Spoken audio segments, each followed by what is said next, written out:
Welcome everybody, this is How to English with Gav Em. It's a podcast about teaching and learning English as a foreign language. All opinions stated are personal and source materials will be referenced where possible.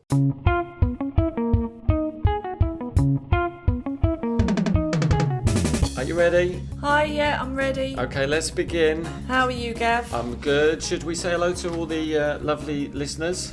Hello, lovely listeners. Hello. Welcome everybody. Welcome Em, welcome Gav. This is How to English, Teach and Learn with Gav and Em. So to distract everybody from all the difficulties there are in the world, we're going to talk about a really positive topic this time.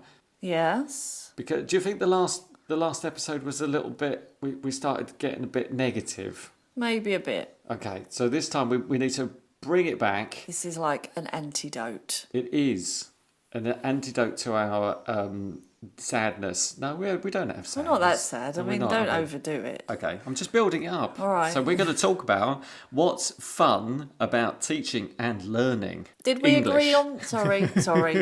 Did we agree on... Had that. Did we agree on fun then as a word? Oh no, did I say fun? Yeah. No, what's good? What's the positives? What's good? Oh, we fun. need a catchy title, don't we? What's good about teaching and learning English? Yes. Okay, that's a really long title.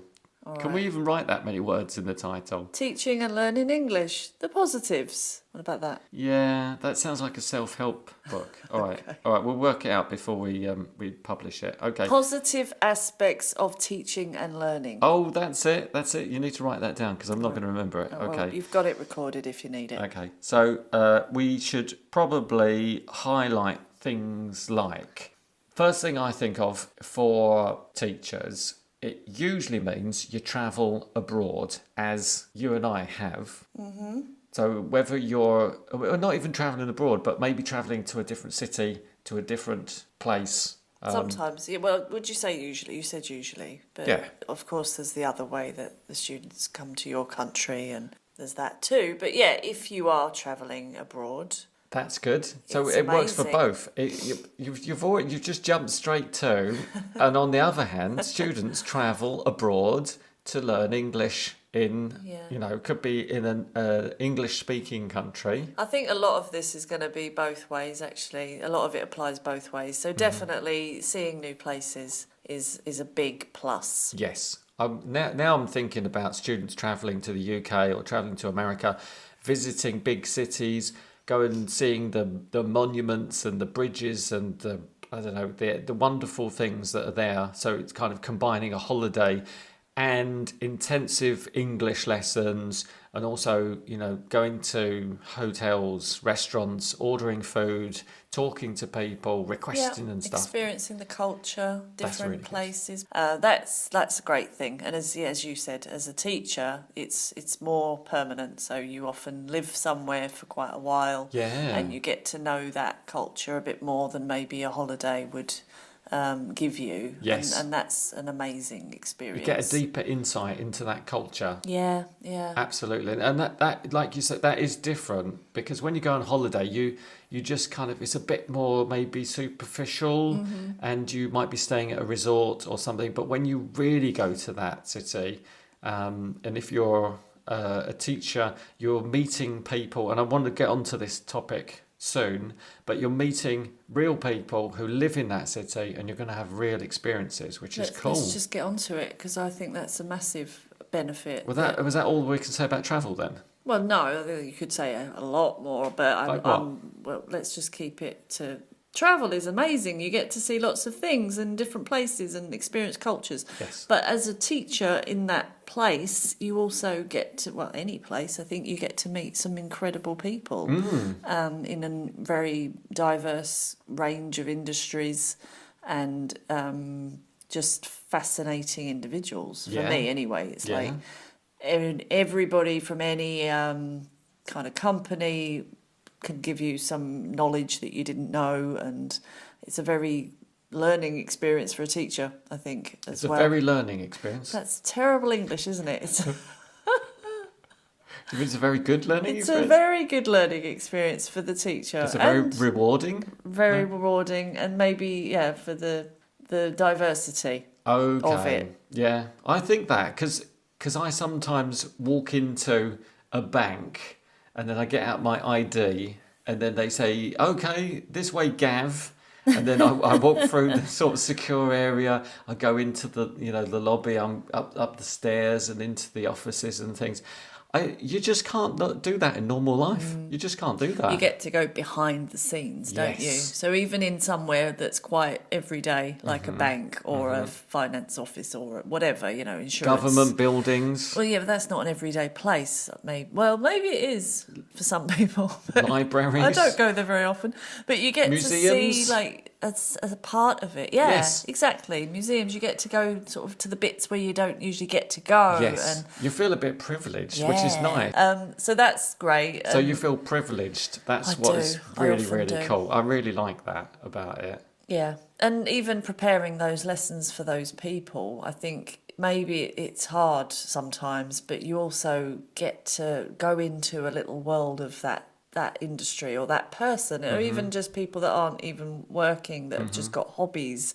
I think when you get a student that is passionate about something or has told you they've got a really unusual hobby, and then you as a teacher have to go home and maybe prepare a lesson on beekeeping. Okay. And Is that like what we mentioned in episode 2 when we talked about types of lessons? I have no idea. Do you remember when we said there was like general, exam, business, and then ESP? No, I'm not. Well, I'm talking about beekeeping. I don't think it's English for a specific That's very purpose. specific. No, but we talked about it in episode 2 that's more for industries like financial language or Beekeeping tourism. is a big industry. Yeah, all right, but it's not like somebody's written a book about English for beekeeping. Well, I'm going to just mention again museums because I think that you've got some connection with museums.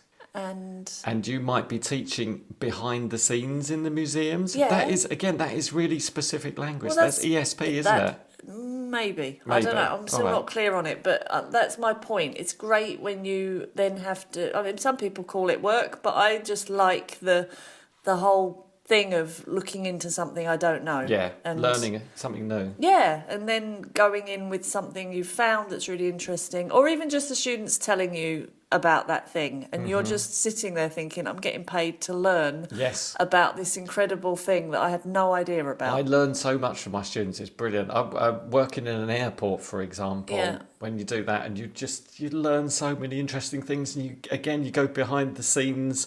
You go where they go, where normal people aren't allowed to. Yeah, it's and just then amazing. Next time you're in the airport on holiday, you kind of think, I know how that works, and I've heard about that, and now I know what that is, and it's just a real secret thing. I think I've said before to you that my favourite programme was Mr. Ben when I was a child. Mr. Ben. It was like a very basic cartoon about a man that changed into different jobs and different things, and he would have a day in the life of like a clown or a day in the life of a chef. Oh, right. And okay. I loved it, and I just thought it was the best thing ever. And now I feel like I am living the dream, like I'm living that life of going into all these different just like Mr. Ben. Just like Mr. Ben. Okay, I'll call you Ms. Ben. If you want, okay. I won't respond. It's just an amazing, once you get in depth about those subjects. And as I said before, not even industry, just people who come to conversation groups who have hobbies, or they've read a good book that you haven't read, or watched a film. It's just lovely. I think I really get something from that. And then, of course, you've got the teaching aspect, which is very rewarding to see that students progressing and feeling like you're actually helping. Yeah, because they come to you with requirements. As we've mentioned before, they say, I want to be able to do this thing, whether it's order food or be able to understand their favourite TV series. And even if they don't have requirements, even when you as a teacher just recognise that person needs something, or they haven't even noticed themselves, or even if you just see that person has a lot of passive knowledge, but they can't use it, and you then identify, right, that student just needs to feel more confident, or you have to be quite good at identifying what you need to give, but once you do, and once you start seeing results, And it's just a lovely thing. I mean, we've both had experiences with students that have been very quiet. Yes. And then you sort of see them coming out of themselves and They start to bloom, don't they? Yeah, well, yeah. And it's just a very rewarding thing when you think, okay, that's because of what I'm doing, and they've got the confidence to talk in front of people and express themselves. And from the student's point of view, they have an interest in English, or as I said, their favourite TV programmes or films or whatever are all in English, and they can go to the lessons and you can meet somebody who's going to help you to achieve that goal. It must be very exciting. Yeah, and also as a student, when you start to actually learn the language in a way that you see results, and maybe you can understand TV programs or understand books or understand your colleagues or understand friends, or you're in a social situation. The series. No, I just meant actual people. Okay. But, you're in a social environment where you can actually follow the conversation, because I've had students that have had, partners that are just involved in company functions, and they've gone and they've said it's just so boring because I don't understand anything. Yeah. And then as the course has gone on, they've actually come to me and said, well, now I kind of can follow what they're talking about. And that's amazing. And it's just it's like the world is opening for them, I think, and they can suddenly contribute or just be aware of it. And it's just great we can do that. Yeah. And you said it's rewarding, and it could be literally rewarding because they give you gifts. off the record, of course. Oh, yeah, you're right. It's lovely. For example, one day they might come in with some muffins that they baked themselves, and then you spend an hour of the lesson talking about how to bake, and it is loads of fun. Yeah, you're right. You get a lot of muffins and nice things to eat. Yeah. Gifts, I think, just because I've had students bring me things from holidays, and it's just so lovely. Here's a souvenir. Yeah, I was like, oh my God, you were on holiday and you thought of me. That's amazing. Yeah. So it's and Christmas, of course. Yes. You get lots of nice things. And you get to do Christmas lessons and Easter lessons, and repeating those sorts of things and talking about those. All the words connected to it. I think it's loads of fun. But haven't you got a lesson where the students unwrap? Is it Pass the Parcel? Yeah. I'll put that in the show notes. Pass the Parcel. I don't know who invented that game, but I invented that game. No, well, I you didn't didn't. invent the game Pass the Parcel, no, but I invented the new update. Oh no, improved version. Really? Okay. Maybe you did. Maybe I did. Did you do that? I thought you had to do that one. How is it done then, Gav? So it's the same as Pass the Parcel that many kids have played, where you have a present, a little gift. I think usually we put a bag of sweets in there, and then you wrap it in some wrapping paper, Christmas paper, and then you wrap it again, and you wrap it again, and again and again, and between each layer you put a little card or a little slip of paper, and it says, for example, a pair of socks. So when you open, I think you play some Christmas music, and the students pass the parcel left, right, left, right. It goes Hence round and the round. name. Hence the name.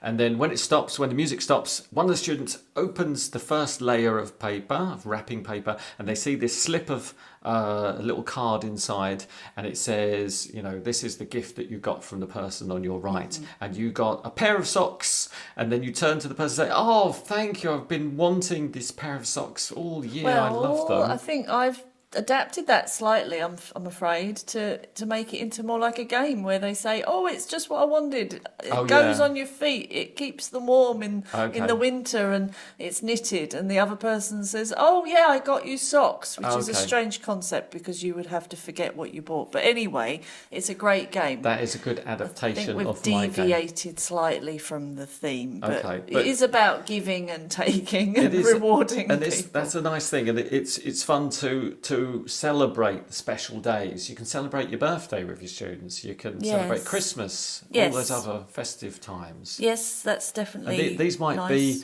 special holidays that you don't in your own culture. So if you are in another country, you might be experiencing a whole new culture, which is really, really exciting. And again, for the students as well. It's great to meet new people. Yes. And that's rewarding too. And they might invite you on holiday. maybe. Okay. That's quite good. Yes. I think there's also been research done about learning a language and that it helps your mental functions Really? and memory. Do I have to find that article now because you've mentioned it? I'm not stating any research, but Oh, okay. well, all right. From my own experience, That's when better. I've learned a That's better. language, Yes. I definitely get to a point where I feel my brain is kind of opening a bit, and Really? it's changing, and it's like a real moment where you sort of feel that your brain is working My very well. students say that. They feel like it's really good exercise for their brains, for their minds. Yeah, so it's a great skill, and I think it. Okay, you can find this article. I think it's definitely been researched that it's good for people who are aging to learn a language because it keeps your. Okay, well, you're going to find that article. All right, but I think it's true. So have a look at the notes below, and Em will find a good article which proves what she just said, or it was her opinion. Okay. Okay. Good, yeah, so it could be good for your mind. What else? What have we not What's the said? title again? It's not fun. What was it? Positive The thing. positive things, The yeah. positive things, So okay. definitely Oh, there are so many. Challenges, which is now the new buzzword for problems. And it's not, I'm not mentioning problems, I'm saying challenges Okay. because it's challenging for students, it's challenging for teachers. Yeah, but that's good. we all know that once you challenge yourself, once you're out of your comfort zone, and you've achieved something, it feels so much better than if you didn't push yourself. That's good. So for teachers, I think going to places that may be a bit intimidating, Yep. teaching people who are maybe a bit intimidating, or big groups of people, Yes. or challenging topics. Yes. We don't like it particularly, but once you've done it, and then you might need to do it again, or you might need to do something similar, you just have that knowledge and you have that experience, and it's a great boost. I think about how I was before I started teaching. Yeah. And I'm like a transformed person. Really? Yeah. That's amazing. Yeah, I you used to haven't be- always been like this then. I used to be very shy. I didn't like standing up in front of people. I didn't like talking in groups. Wow. I would just cringe at the idea of, being the centre of attention. Wow. So I've had to really You've push transformed. myself. Yeah. And for students as well, I think it's the same thing, learning something new and those levels where students have to really push themselves, or as you like to talk about, exams, it's very challenging. But Yeah. once they achieve that and they pass that and they see that they've progressed, and it's all worth it, Yeah, all that that sense work. of achievement. It's wonderful. Yeah, I absolutely agree with you. It's a really good point. It's very rewarding. It is. And also the challenge, not just the challenge, but the creativity of the job is great, and the flexibility of it as well. Maybe we need to talk about that in detail, about being creative in the classroom, because I'm not sure every teacher is creative, as every student isn't going to be creative either. Okay. Well, maybe I meant sometimes it can be what you want it to be. It's not all the time. Depends on the company you work for. But I think a lot of places I've worked for have given me a lot of freedom to be creative, or if you want to say flexible, where there's not a set syllabus so much, and you can just experiment, I think, as a teacher and maybe the students as well. Yeah. And that's a lovely environment where you're just trying things and it's not boring, and you go in there, you've planned something that you haven't done before, and you go into the lesson, and it's just such a lovely feeling when it works. Yeah, definitely. I absolutely agree with you. I have all of those same feelings and thoughts about everything you've just said. It's a really wonderful experience. So, anything else? Well, the language is great, Yeah. don't you think, Gav? Learning. Just English is a really cool language. Is it? Compared to what? I'm not comparing. Oh. I'm not saying it's better than any other language. I'm just saying I really love English. Do you? Yes. Okay. Well, you're quite a bookie, aren't you? Maybe. You I like words. You like your poetry. I do. Do your crosswords. So for me, it's a real benefit to being, to learning, still learning, always learning. I absolutely agree, which I think fits into what you've already said, which is that you are constantly learning as a teacher. You're learning new words. I didn't say that, but I agree it's a good point. Oh. It is a good point. Yeah. You are always learning. Okay. Yeah, I'm constantly learning. I learn every day. I learn every lesson. I learn something new, either about myself or my student or the world. We did mention that, I think, learning about industries we talked about, but I'm thinking, as in the language, you never know everything. Yeah. When they ask you what's the difference between two words and you think to yourself, I have never thought that. Yeah. I've never, and you don't realise that these words must be very confusing to learners of English. Yeah, exactly that. So it's always changing. It's evolving. The language changes, and you've got to keep up with it. Keep up with the kids. Yeah. And that's great as well. So what I'm saying is English is fascinating. It is as fascinating. a language, You're right. as something to dedicate your time to. You're right. And it's you can have knowledge of literature, or you can have knowledge of a particular industry, and you realise that you need to really broaden your knowledge of English if you want to be able to communicate with people, because you can't just use very limited language. So yeah, you're right, it's the language itself, whether you're a student or a teacher, you need to really work on that English and enjoy it and have fun learning. Yeah, that is the key. And just one more thing about books and films and that kind of thing, and it is relevant, I think, to every language. If you are passionate about an author or a writer, and just the ability to read that in its native language is a real buzz, I think, for some people. Like I would love to be able to read some writers in their original language. That would be amazing. You can't, but I think that's a nice thing as well. That's a really nice thing. We're all over the place. I don't know. We're going from one thing to the other, and I was thinking as well a lot about when I have, like for me personally, when I have lessons with people and ask them about their jobs, and I think to myself, would I like to be doing that job? And so far, I've always thought to myself, I love teaching. And teaching is the best thing for me. It's what I enjoy the most, and I get so much out of it. Every single day is going to be different. I can't predict what's going to happen. I don't know what the student's going to tell me. Suddenly we might be talking about something completely different, and it's really amazing and fantastic and exciting. And I love it. Yeah, it's brilliant. It's never boring. No, it's not. Well, let's be honest, sometimes it's a little bit boring. As I said it, I thought, yeah, sometimes it is. But we're not going to finish on a downer. No, we're not. It's not. You're right. You can't predict it, and it's always just and that new. makes it so much more exciting and fun. Things like you said, if you can't predict it, you don't know where it's going. Yeah. Anything could happen. I just like going in for an hour to somewhere and then leaving again, and it's just like I'm now going somewhere else. Yeah, and it's amazing. Yeah, I only realise when my student says to me, "Oh, what have you done today?" And I say, "Oh, well, I was online in Russia, I was online in Finland, I was online in Brazil," and I feel like teaching all over the world, which some people do, is incredible. I was teaching all over the planet. Yeah, it's quite unique, isn't it? It is. And we're very lucky to be English teachers, because it seems English is very, very popular. Yes, everybody seems to want to know it. Yeah, that's good. I think that's all I can think of. Yeah, I think we've covered it. You know what? We've probably forgotten a few things that are amazing about teaching. So what we should do is say to all our Instagram followers, find us at How to English Pod. They can write their favourite things about being teachers or learners of English. Yeah, definitely. That would be cool, wouldn't it? Okay, let's get some feedback. Yay! All right. So that's it from me. Okay, and me, I guess, as well. Okay, so see you next week, Em. Yeah, okay, take care. All right, see ya. Bye-bye. Bye.